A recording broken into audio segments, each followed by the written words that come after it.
Shabbat Shalom mga kapatiran dito sa Assembly of Yahuwah Philippines. Sa araw po ngayon ng Biyernes, ngunit ito po yung aming araw ng pamamahinga. And Shalom din po sa iba na ibang araw ang inyong pamamahinga. Mga kapatid, sa tuwing meron tayong pamamahinga, meron tayong ginagawa na Torah reading.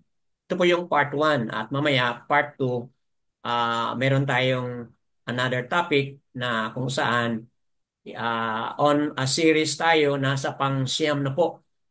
We are on the ninth series dito sa Deuteronomy 28, mga kapatid. So ito ay hindi pa uploaded, but we are on the ninth series already. So sa dakong ito, pangunahan po tayo ni Sister Bakar Asayao para sa pagbasa o sa pagbabasa ng ating Torah reading. Nakita po ito o buksan na po ninyo ang inyong mga kasulatan na sa pangalawang Malakiam, chapter 19. Go ahead po, Sister Bakar Asiayao. Um, a reading from Hallelujah Scriptures na 2 Kings chapter 19, verse 1. And it came to be when sovereign, ah, yes. Uh, um, Before sa restored names, ang nakasulat dito sa King of Assyria ay Hiskiyahu. But the AKA, ah, ang pagbasa natin dito ay sa restored name ay Haskayahu, aka Hiskiyahu. At sa Hari po siya ng sister? Hari siya ng Assyria. As Ah, at ano pala sa Yehuda. hari Yehuda. ng Yahuda, Yehuda po. rather than Opo. Yahuda.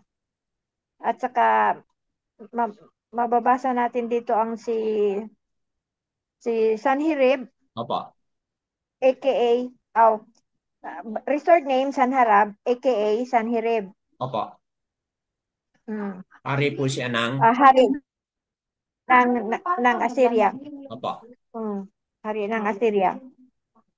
Kaya sa pagbabasa ko po dito, although English to, I will use Haskayahu and Sanharab. Opo. Okay po, Brother Dan? Okay. Okay, I will start. And it came to be when Sovereign Haskayahu heard it, that he tore his garments and covered himself with sackcloth and went into the house of Yahuwah and sent Eliakam, who was over the household, and Shebna, the scribe, and the elders of the Kohanim, covering themselves with sackcloth, to Yeshayahu, the Nabiam, son of Amoz. And they said to him, Thus said Haskayahu, this day is a day of distress and rebuke and scorn, for the children have come to birth, but there is no power to bring forth. It could be that Yahuwah, your Aluayam, hears all the words of Rabshakeh, whom his master, the sovereign of Ashur, has sent to reproach the living Aluayam, and shall rebuke the words which Yahuwah, your Aluayam, has heard. Therefore, lift up your prayer for the remnant that is left. And the servants of sovereign Haskayahu came to Yashayahu. And Yeshayahu said to them, Say this to your master. Thus said Yahuwah, Do not be afraid of the words which you have heard, with which the servants of the sovereign of Ashur have reviled me. See, I am putting a spirit upon him, and he shall hear a report and return to his own land. And I shall cause them to fall by the sword in his land. And Rabshakeh returned and found the sovereign of Ashur fighting against Libnah, for he had heard that he had left Lachish. And when the sovereign heard concerning Terhaka, sovereign of Cush, see, he has come out to fight against you. He again sent messengers to Haskayahu, saying, Speak to Haskayahu, sovereign of Yehuda. saying, do not let your Aluayam in whom you trust deceive you, saying, Jerusalem is not given into the hand of the sovereign of Ashur. See, you have heard what the sovereigns of Ashur have done to all lands by putting them under the ban. And are you going to be delivered? Have the mighty ones of the nations delivered those whom my fathers have destroyed, Guzan and Haran and Retsef and the sons of Eden who were in Telasar? Where is the sovereign of Hamath and the sovereign of Arpad and the sovereign of the city of Chipambawaim, Hina and Iva? And Haskayahu received the letters from the hand of the messengers and read them, and went up to the house of Yahuwah. And Haskayahu spread it before Yahuwah. And Haskayahu prayed before Yahuwah and said, O Yahuwah, Aloyam of Yasra'al, the one who dwells, um, the the one who dwells between the cherubim, you are Aloyam, you alone, of all the reigns of the earth, you have made the Shamayam on earth. Incline your ear, O Yahuwah, and hear. Open your eyes, O Yahuwah, and see, and hear the words of Sanharab, which he has sent to reproach the living Aluayam. Truly, Yahuwah, the sovereigns of Ashur have laid waste the nations and their lands, and have put their mighty ones into the fire, for they were not mighty ones, but the work of men's hands, wood and stone, and destroyed them. And now, O Yahuwah, our Aloyam, I pray, save us from his hand, so that all the reigns of the earth know that you are Yahuwah, Aloyam, you alone. Then Yeshayahu, son of Amoz, sent to Haskayahu, saying, Thus said Yahuwah, Aloyam of Yasharal, I have heard that which you have prayed to me against Sanharab, sovereign of Ashur. This is the word which Yahuwah has spoken concerning him. The maiden, the daughter of Zion, has despised you, mocked you. The daughter of Jerusalem has shaken her head behind you. Whom have you reproached and reviled? Against whom have you raised a voice and lifted up your eyes on high? Against the Kadosh one of Yasrael. By the hand of your messengers you have reproached Yahuwah and said, With my many chariots I have come up to the height of the mountains, to the sides of Lebanon, and I cut down its tail cedars, its choice cypress trees, and I enter its remotest parts, its thickest forest. I have dug and drunk strange water, and the soles of my feet I dry up all the streams of defense. Have you not heard long ago? I made it. From days of old I formed it. Now I have brought it to be that you should make walled cities, ruins, heaps. And their inhabitants were powerless. They were overthrown and put to shame. They were as the grass of the field, and the green plants as the grass on the housetops, and withered before it had grown. But I know you're sitting down, and you're going out, and you're coming in, and you rage against me, because you rage against me, and your pride have come up to my ears.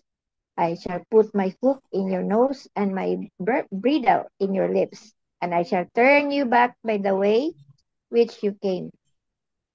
And this is the sign for you. This year you eat what grows of itself, and in the second year what springs from that, and in the third year sow and reap and plant vineyards and eat their fruit. And the remnant who have escaped of the house of Yehuda shall again take root downward and bear fruit upward. For out of Jerusalem comes forth a remnant, and those who escape from Mount Zion. The ardor of Yahuwah does this. Therefore thus said Yahuwah concerning the sovereign of Ashur, He does not come into this city, nor does he shoot an arrow there. nor does he come before it with shield, nor does he build a siege mound against it. By the way that he came, by the same he turns back, and he does not come into this city, declares Yahuwah. And I shall defend this city to save it for my own sake and for the sake of Daud, my servant. And it came to be in that night that the messenger of Yahuwah went out and smote in the camp of Asher 185,000. And they rose up early in the morning and saw all of them dead bodies.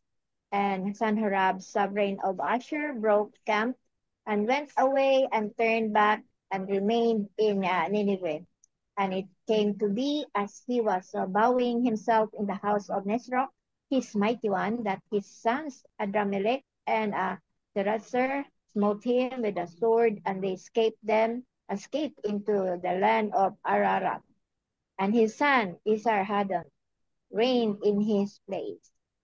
Yeah. Yadayawa. Okay. So, napaka-exciting episode na po ito kasi sa Yes po. nakaraang ano po, salamat po Sister Bakar Asiao sa magandang pagkabasa. Very thrilling po kasi hinintay po natin ito, no? Kasi sa nakaraan nung pinag-usapan natin yung chapter 18, pinagmumura na po ni Sanharab yung Yes po. ano, Rabsaka, no? Rabsaka yung Yes po. Rabsaka yung messenger po ni Sanharab. Okay? Sanharab. Pinagmumura na po sila ni Askayao at yung sangkatauhan ng Yasser Yahuda rather, kasali na po si Aba Yahuwa. Okay, pinagmumura-mura na po niya. So, pinagmamalaki niya na talagang makapangyarihan ang Assure, mga kapatid. Kaya yung mga leaders ni Haskayao, wala silang binanggit kahit anong word sa harapan ni Rabsaka. Okay, yung pinaka-leader o messenger ni Sanharab, mga kapatid. Wala silang binanggit na kahit anuman kasi yun po ang instruction ni Haskayao. But nung sila ay pumunta na, nag-report na doon sa harapan po ni Haskayao kung ano yung kanilang narinig na mga salita. Itong mga leaders ni Haskayao talagang tore their robes, okay? Tore their clothes, mga kapatid. At sila ay nagpakumbaba at ano po, nagbalita kung ano yung mocking words of Rabsaka, mga kapatid. So ngayon dito, nabasa na po natin with Sister Bakar Asiao kung ano na ang kasunod. Okay? So, yun na nga. Ano na yung mga na-found out ninyo, mga kapatid? Malinaw na hindi nanaig ang hari ng Assur, mga kapatid. Hindi sila nanaig. So, paano kaya? Paano kaya ito nangyari? At sa kwento ni Haskayao, ano kaya yung mga magagandang mga Oh, aral na ating makukuha at ma-apply din po sa ating buhay ngayon? Lalo na hindi maiwasan, no? May mga pagkakataon minsan na tayo ay sinasalungat, tayo ay hindi pinapakinggan dahil nga iba na nga ang ating mga tinuturo, mga kapatid. Dahil sa bumalik tayo doon sa ancient na pangalan, Yahuwah at Yahusha. So, buksan natin po mga kapatid ang ating mga puso't isipan. Ano kaya yung mga pangungusap ni Aba Yahuwah sa atin sa ating pagpapatuloy. So, Yada Yahuwah po, dumating na po sila ni Sister Leah, Brother Kevin, Sister Nicole, Brother Felix, at andito rin po, hoping na ang iba ay hindi mahirapang makapasok dahil nga medyo may problema tayo sa Wi-Fi dahil sa bagyo na ito, mga kapatid. So let's now open for the discussion and kung ano yung inyong mga aral na kuha dito. Para sa mga bago lang pumasok, nasa pangalawang Malakyam o pangalawang hari, nasa chapter 19 po tayo. Okay, so siguro mauna si Sister Bakar sa iyo. Go ahead po, Sister. Yes po. Sinabi po dito sa sinabi na po dito na nang mabalitaan ni Haring Haskayahu ang mga mensaheng may kayabangan Hmm. patungkol sa kapangyarihan ng mga Assyrians, ah, kayabangan, paano nila tinalo ang maraming bansa at ang mensaheng nag-blaspheme at makiri kay Abyawa at ang Hmm. banta na bihagin ang Jerusalem. Ang ginawa ni Haskayahu ay pumasok siya sa hayakal ni Abyahu Hmm. na dala ang sulat galing kay Sanharab Hmm. at inilahad ang sulat sa harap ni Abayawa. Sa senaryo po ito, sa senaryo pong ito, talagang maramdaman natin ang full trust ni Haskayao kay Abayawa Opo. na pati sulat ni Sanharab ay iniladlad sa harapan ni Abayawa na parang batang nagsusumbong at Hmm. ipinakita po ang sulat o mensahe na ebidensya ng kung paano si Abayawa laitin at ni Sanharab at paano katindi ang pagbabanta ni Sanharab na bihagin ang natirang lupa ng Yahuda, ang Jerusalem. Hmm. Mabasa po natin tungkol sa paano siya nagmamakaawa kay Abayawa dito po sa verse 16.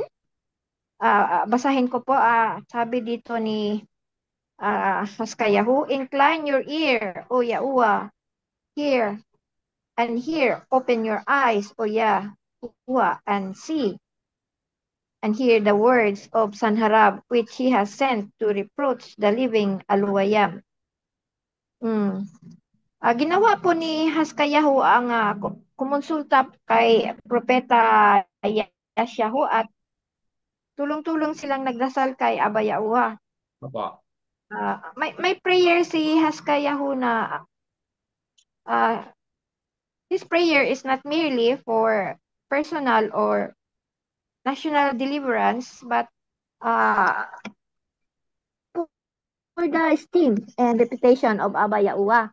Tama. Um, uh, Yawa's Abayawa's honor was first and foremost ni Haskayahu sa kanyang isip, in his mind, not just really for his problem. Hmm. Hmm. Ah, dito sa verse 20, mula dito sa verse 20 hanggang verse 23, malaman natin na um, Prophet Yeshayahu assures Haskayahu that Yahuwah has heard their prayers and promises divine intervention. Opo. Tutulong po si Abayawa kay Yesya kay Haskayahu at sabi pa nagpredict pa si Yesyahu na um, sa, ni-predict niya ang Sanharab's downfall Hmm. na talagang matatalo itong si Sanharab. Um,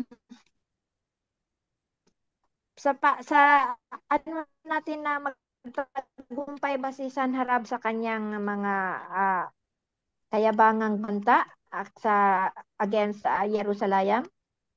Ito po ang sagot dito sa verse 35 Opo.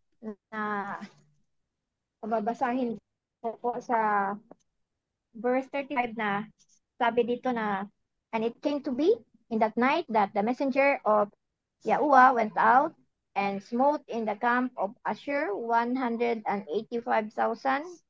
And they rose up early in the morning and saw of them dead bodies.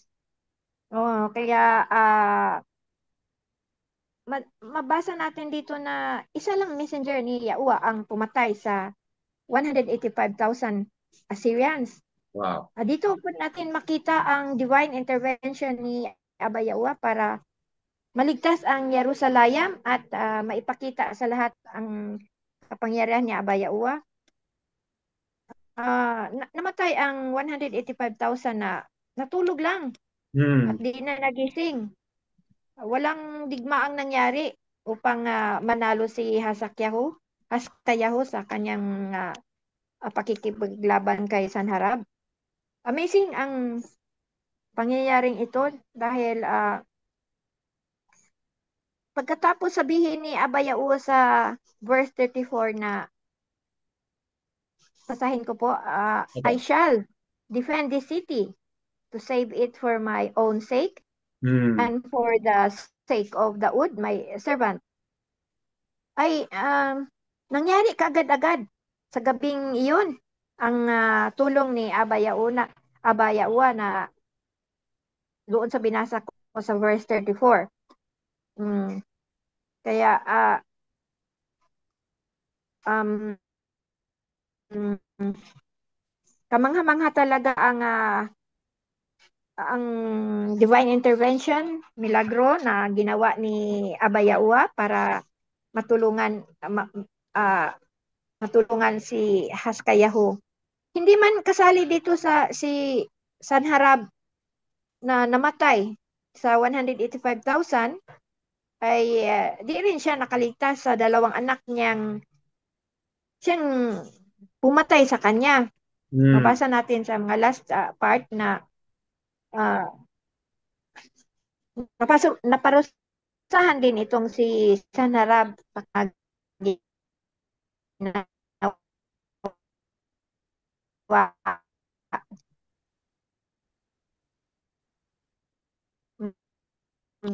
Hindi siya ikas. Anak lang and priority talaga ni Yawa Opo. at ito ang unang hakbang ah, sa kanyang problema. Kaya gayahan na ating gayahin si niyang wise decision na unang lapitan sa panahon ng ating problema ay ang ating makapangyarihang si Abayawa. Yan. Um, may ipapadala in times of our problems kung siya ang unahin nating lapitan si Abayawa ay mag-encourage sa atin gaya niya pa-encourage encourage talaga ni yes Yahoo na si Haskell na Sanharab at kayang talunin ni Abayawa through their Hmm. prayers. Kaya believe in prayer at saka a strong faith, the power of prayer. Yun lang po, Brother Dan. Yan. So, Yan lang po, Brother Dan. yada, yada Yehowa. So, napaka, Abayawa. napakagandang pagpaliwanag, mga kapatid, batay sa ating nabasa ngayon. Para sa mga kapatiran na bago pa lang pumasok, nasa pangalawang Malakyam o pangalawang hari, chapter 19, mga kapatid, ang ating ngayong nabasa na. At nandito na ngayon tayo sa bahagi na kung saan ito'y ating pinapaliwanag na po, mga kapatid. So, let's welcome more. Sino pa ang nais na mag-share mula sa ating nabasa? There are about 37 verses, 37 na mga talata. Quite a long reading, but napakagandang ano po, napaka-exciting na kwento itong chapter 19, mga kapatid. So, biro mo ito, anong nangyari? Dahil sa pagmamalaki ng ang hari ng Assyria or Assure, ano nangyari mga kapatid? Mm. Okay, di ba? So, maliwanag po Mm. na isang messenger lang, mga kapatid, ang pinadala ni Aba. So, ilan ang namatay? 100? Yes po. Ilan po yung namatay, sister? 85,000. 185. 185,000 po. 185,000 ang namatay ayon sa verse 35. Okay? At that night, the messenger. So isa Yes lang ang po. pinag-usapan dito, no? The messenger of Yahuwah went out and smote the camp of Ashur 185,000. And they rose Mm. up early in the morning and saw all of them dead bodies. So, yan po, mga kapatid, ang kamanghang-manghang kilos ni Abba Yahuwah. Kasi nakasalalay po dito yung kanyang pangalan, Yes po. nakasalalay po dito yung esteem na Mm. pinagmumura ni Rabsaka o pinagmumura sa mensahe ni Sanharab o hari po ng ano po, hari ng Assur or Assyria. So, ayan mga kapatid, magandang kwento po ito. At sa kwento na ito, anong mangyari dapat sa ating pananampalataya o sa ating pagtiwala? Ano dapat ang mangyari? O dapat tataas po. Dapat mag-increase po ang ating pagtiwala sa kakayahan ni Aba Yahuwah, mga kapatid. So, yan ang malaking aral dito.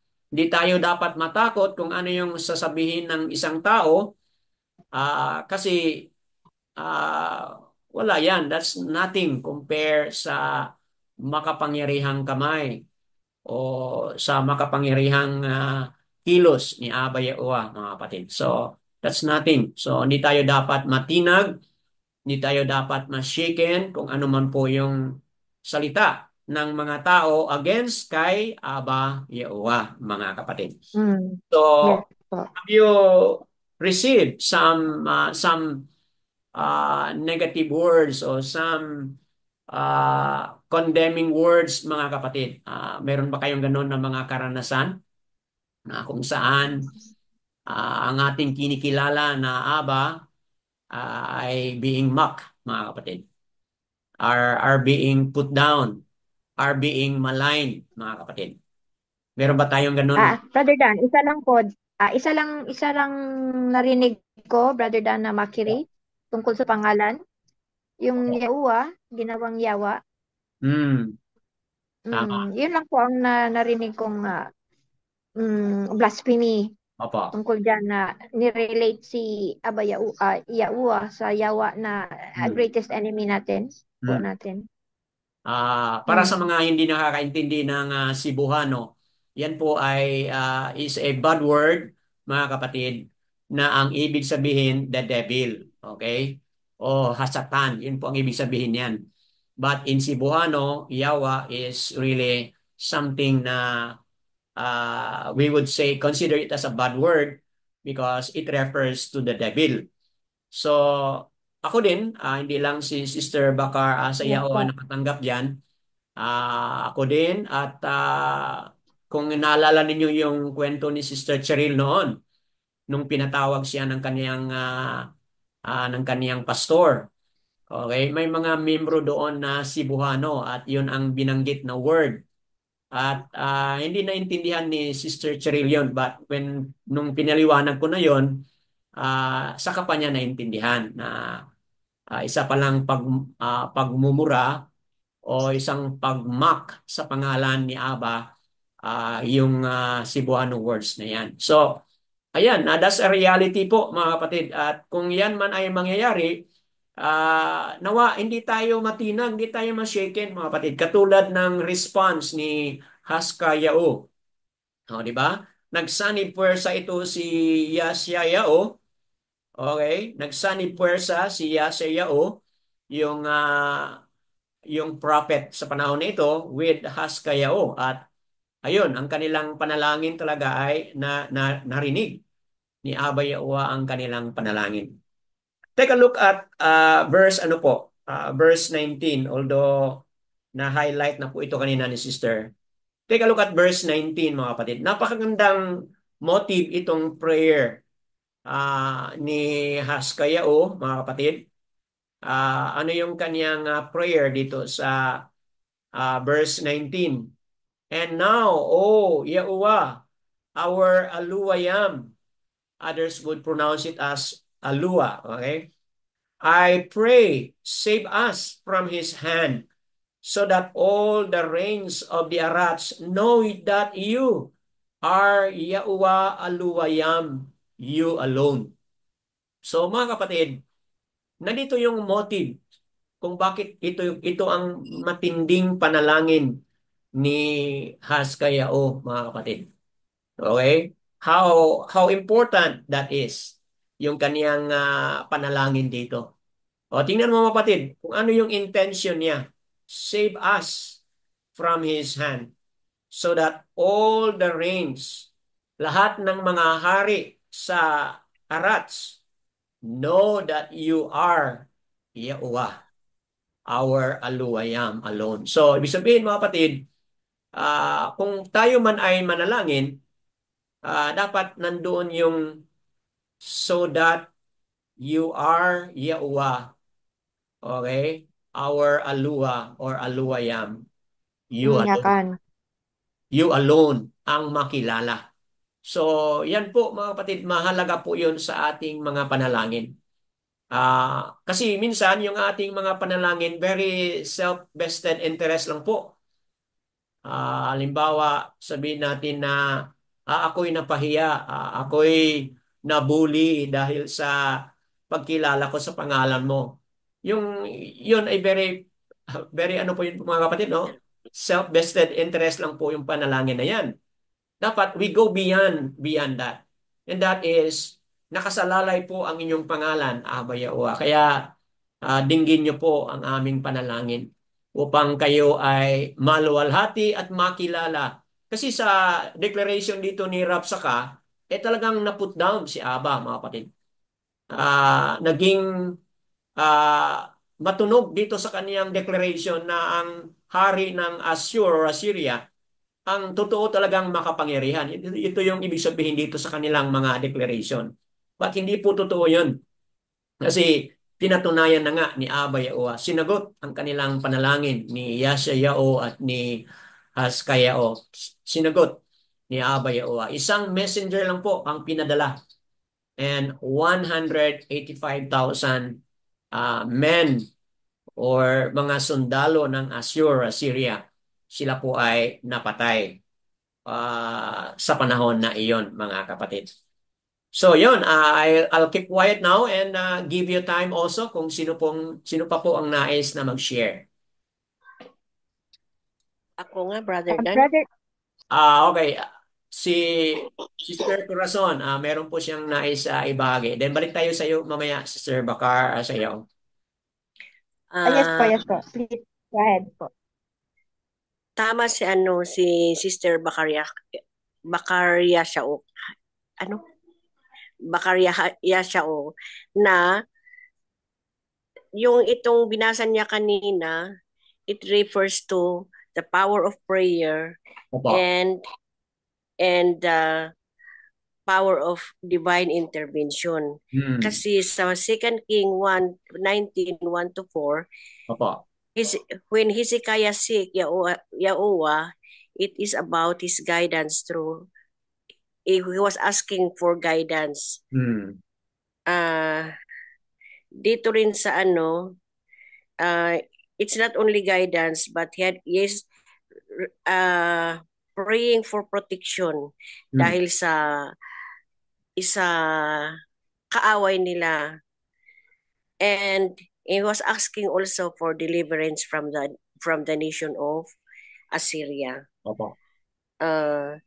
At lahat yung yung prayers nila, it was answered. That's why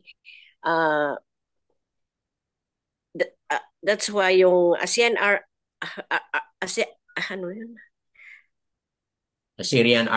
Army Opo. were annihilated, the 185,000, through the prayer of King Hezekiah. Haskayaho. Opo. Pagkatapos, and through Isaiah, he was able to encourage King Hezekiah Opo. para yung faith nila becomes stronger. Yun lang po ang maano ko dito sa Tama. 2 King 19. Tama po. So, ayan, mga kapatid, no? Napaka gandang dagdag ni Sister Corazon na talagang antindi ng ang nangyaring ano po, tulong mula kay Abay Owa dahil sa panalangin, pagtiwala at panalangin ni Haring Haskayao, mga kapatid. And of course, together also with Yasayao, mga kapatid. So, ayan, that's wonderful sharing. Putting it into application sa ating buhay, sa ating journey. Nawa, maging ano po ito, maging relevant din po. We are being reminded na huwag nating maliitin po yung prayers. Kasi diyan sa panalangin na yan, maaring matugunan yung mga imposibleng mga bagay, mga kapatid. Iyada yaowa. Let's welcome more. Yes, sino pa? Mayroon kang idagdag, Sister Bakar. Sige, go ahead po. Yes po. Dito po sa 185,000 na Assyrian army na namatay in one night, naalala ko po, Brother Dan, yung Egyptian na firstborn na pinatay ng one angel din po in one night. Yung sa Egypt ba, dong sa plague, 10th plague. One angel lang po ang dumaan sa mga bahay ng mga Egyptian at pinatay yung mga firstborn. Dito, one angel din ang inutusan ni Abay Yawa na patayin yung 185,000. Through, in what way o paanong paraan na yun na nga na sa pagtulog nila, pagising nila, yun mga dead bodies na nakita ng mga natirang hindi kasali doon sa nakatakas. Isa doon si Sanharab na hindi nasali sa 185 na namatay, pinatay ni Abayawa. Yun lang po, Brother Dan. So, napatay ito si Sanharab sa pamamagitan ng dalawa niyang anak. Sa dalawa niyang anak. So, tingnan mo Yes yung mga po. kapatid. Napaka unusual, no? Napaka-unusual ang nangyari. Wala si Sanharab doon sa camp. Kasama si Rabsaka. Wala siya doon. So, para ba kung tingnan natin, parang naka-escape siya. Yes po. Pero hindi rin. Hindi rin siya naka-escape. Hindi rin. Very unusual kasi yung kanya pang dalawang mga anak ang naging instrument para siya patayin. Okay po? So, talagang matindi, mga kapatid. Kapag yung pangalan, yung kapangyarihan ni Aba ay put into mockery or put into question. Kung sino man yung gumawa sa bagay na iyan, mga kapatid, talagang ano po, talagang hindi maka-escape sa galit ni Aba Yahuwah, mga kapatid. So, ayan, that's a great lesson for all of us. Anyone else po na merong idagdag? Nasa pangalawang Malakiam, chapter 19 na po tayo. At dito natin po na-discover kung ano yung sunod na nangyari.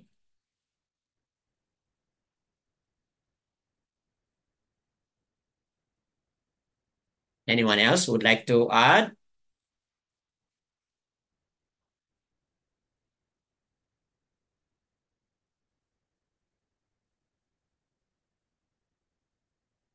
Okay po. Tingnan mo yung itong response ito, no? Tingnan mo itong ginawa ni ano. Talagang ito si ito si Haskayao humbled himself, mga kapatid. He humbled himself. In verse 1, anong ginawa niya? Torn his garments. Yun ang response ng kanyang mga leaders, torn their garments sa harapan niya. And then, siya din po. Opo. Okay lang po, Brad Ron. Siya din po, si Haskayao, torn his garment as well. And turning garments is a form of humility, mga kapatid.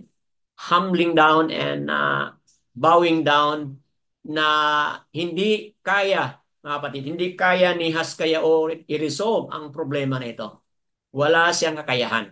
So turning his robe and his garments is simply humbling down and lifting up Abayoa, mga kapatid, na siya lamang ang makapagbigay ng solusyon. So, yan, malaking lesson yan to all of us, mga kapatid. Yung constant na pag-humble down, pagkilala sa tunay na may kapangyarihan sa lahat. No other than Abba Yahuwah himself, mga kapatid. Okay po. Anyone else would like to add from our Torah reading, mga kapatid? Pangalawang Malakiam chapter 19. Meron pa bang magdagdag? Ah, Kuya? additional sa sinabi mo ngayon, Brother Dan. Opo, sister, go ahead. Brother Dan, Opo, go ahead. sa sinabi mo kaninang humble dito sa sinabi po dito na humble si Haskayahu. Opo. Kasi pati yung letter ni Sanharab ay ni-spread niya before Abayawa. Mm, tama. Para sinabi niya talaga, tingnan mo to Abayawa, basahin mo to.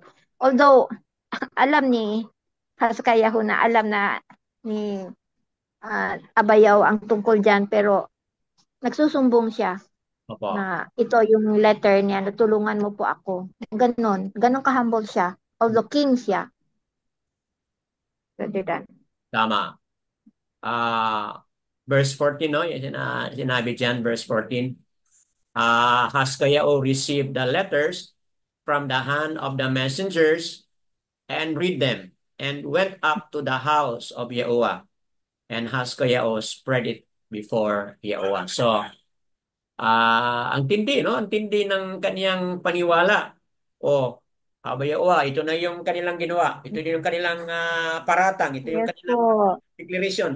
Ikaw nang bahala nito. So, Mm, spreading it mm. before Yahuwah is simply saying na wala siyang kakayahan apart from kapangyarihan ni Abba Yahuwah. Wala siyang Yes kakayahan, po. mga kapatid. So, it's a form Mm. of surrender.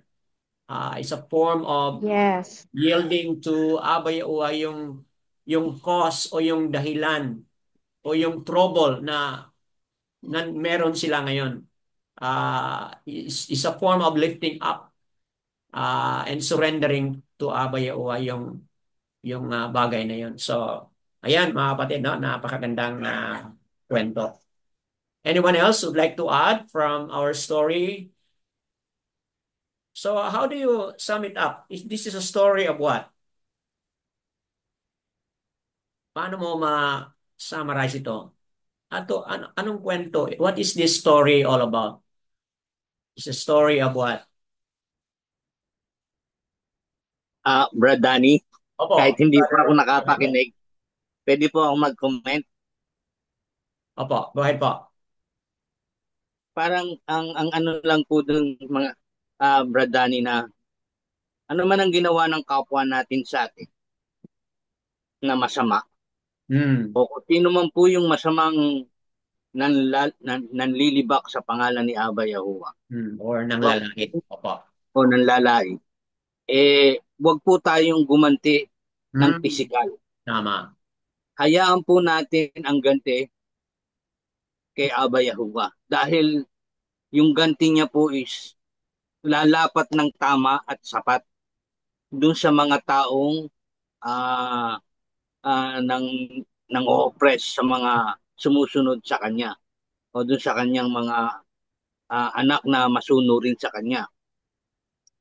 Tayo nga po yun, halimbawa, tayo sumusunod tayo sa mga Torah ni Aba Yahuwah, Ano po? and yung pong mga nanlilibak or nanlalait or nang-aapi sa atin, wag nating ilagay sa kamay natin ang hustisya.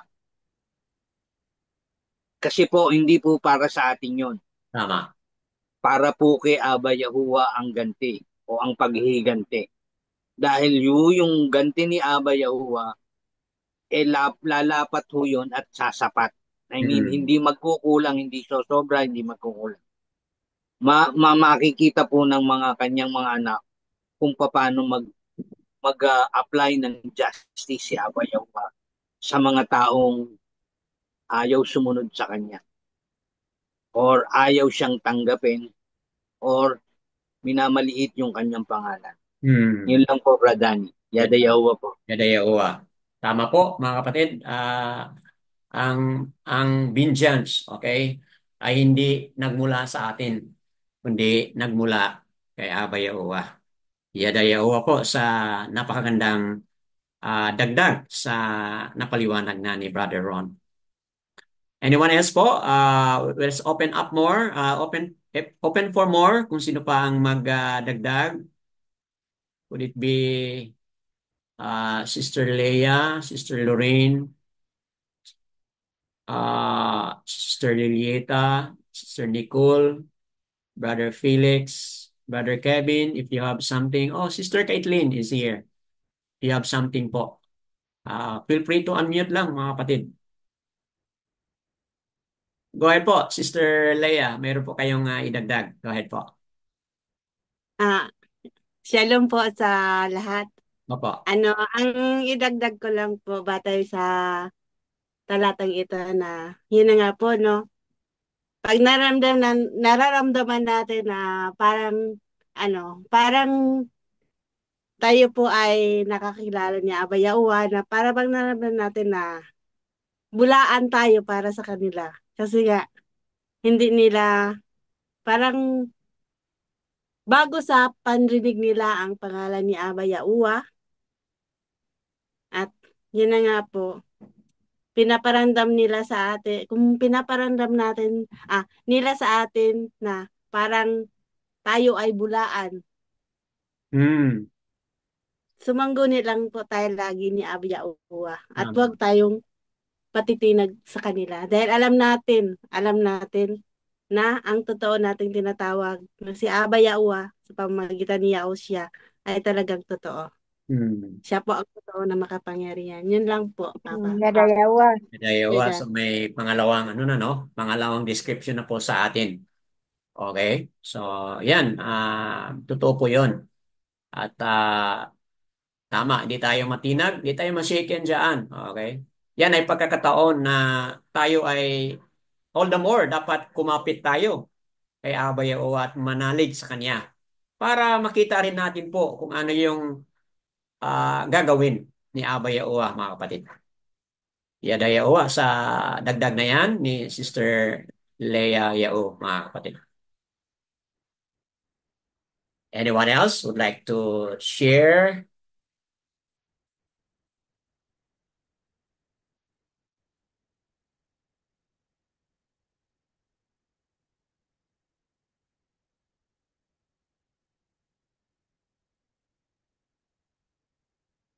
Yung karanasan ni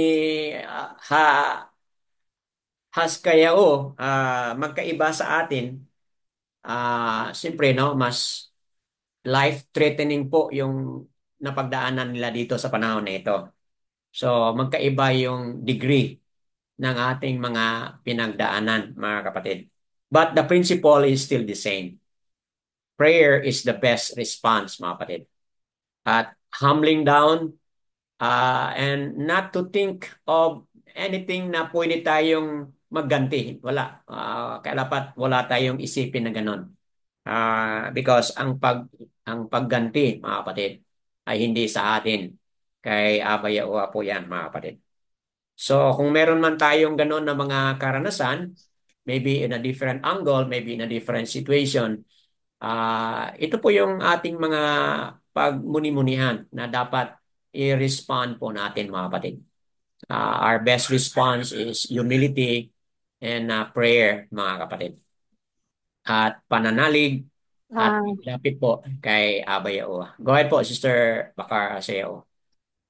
at Brother Dan, kakaiba talaga si um, Haring Haskayao sa Hmm. lahat ng mga hari.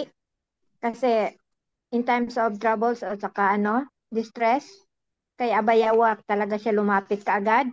Opo. Unlike sa mga previous kings na nabasa natin, Haring Hosea, si Opo. Haring Menahem, ay iba ang kanilang rescue doon sa mga ibang mga pagan king sila lumapit.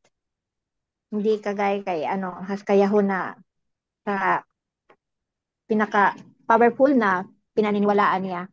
Kaya sa lahat ng mga king sa Southern Yehuda ay si Haskayahu ang pinaka faithful at ah, kay Abayaowa. Hmm. Yan ako, Brother Dan.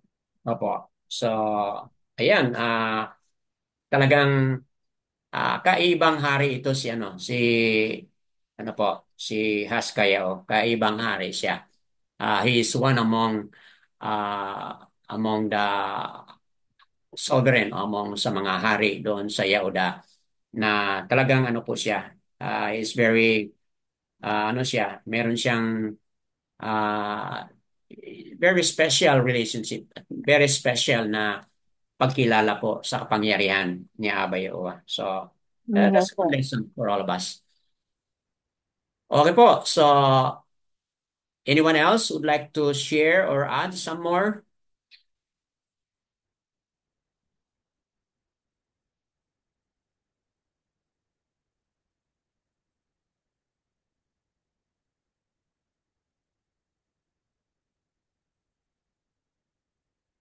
So, sa susunod na kabanata o chapter, sa chapter 20, so, abangan po natin mga kapatid kung na-sustain ba ito o na-maintain ba ito ni Haskayao ang kaniyang pananalig at ang kanyang relationship kay Aba Yehowa, mga kapatid. So, pwede po nating hintayin natin yan kung ano yung next na pangyayari dito.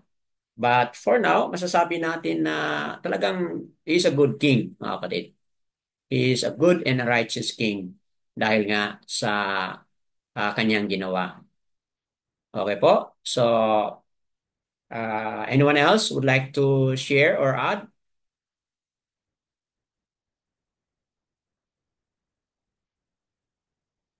Kindly unmute lang po and then share kung meron po kayong idagdag, mga kapatid.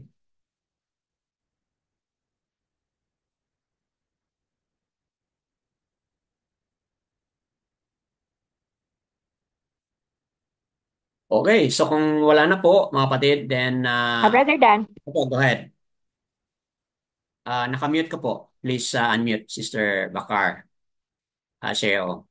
Brother Dan. Opo. Brother Dan. Yes. Sa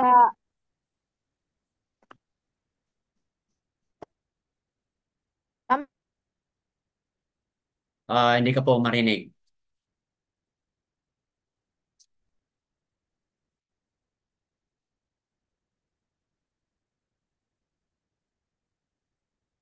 si Haskayahu ay righteous man, righteous king, na the fervent prayer of a righteous man availeth much. Tama. Kaya, So, iba nasa Yaakov yan, sister, no? yes po, James 5:16. Opo. Yaakov o James 5:16. The prayer of a righteous man Righteous man availeth much, availeth or much. yes po. Tama. Kaya mm, So the prayer of a righteous man availeth much. Okay? mm, Ah, so tama mga kapatid, no? Dito sa Yaakov chapter 5. Okay? The prayer of a righteous one accomplishes much. yes po.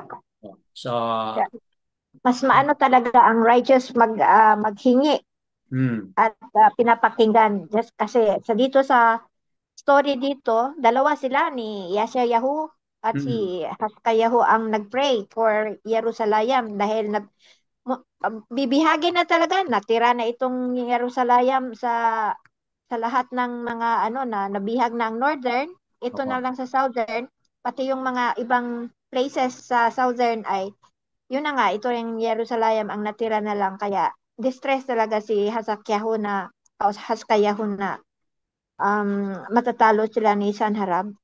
Mm. Po.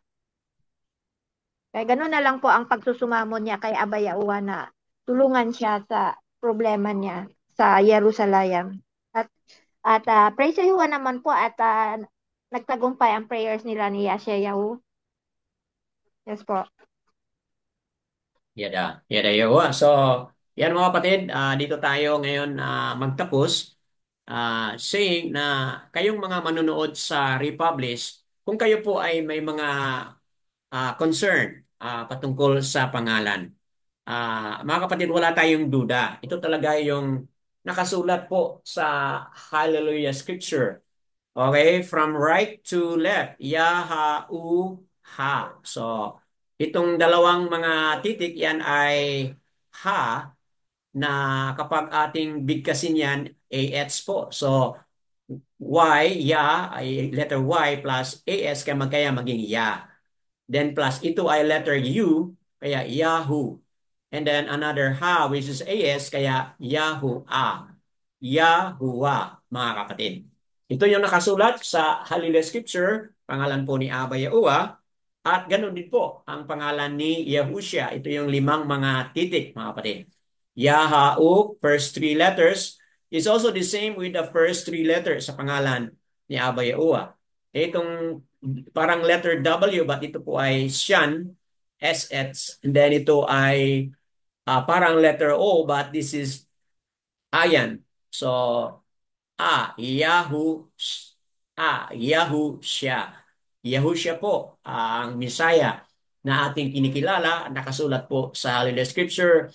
Nakasulat din po yan sa BYNB at Sefer, mga kapatid. At yan ay na-discover doon sa Dead Sea Scroll. Na yan talaga ang apat na mga titik sa pangalan ni Abba at limang mga titik sa pangalan ng ating Messiah at ating tagapagligtas. So kayong mga manonood sa Republish, nawa, this is a starting journey for you to know at kilalanin ang totoong pangalan kasi nandyan po yung sikreto sa pagsunod natin at pagpasok natin sa daan patungo sa ating kaligtasan, mga kapatid. So, that being said, kung meron kayong mga challenges, may hamon, kung tayo ay nakakilala ni Aba at manalig at magtawag sa kanyang pangalan, mga kapatid, talagang hindi tayo bibiguin ni Aba. Tutugunan po ni Aba Yaowa ang ating mga concern. Katulad na rin po sa ating nabasa ngayon sa kwento ni Haska Yao at ganun na rin po kay Yasha Yao. All esteem and praises kay Aba Yaowa and Yaowa Barak, mga kapatid.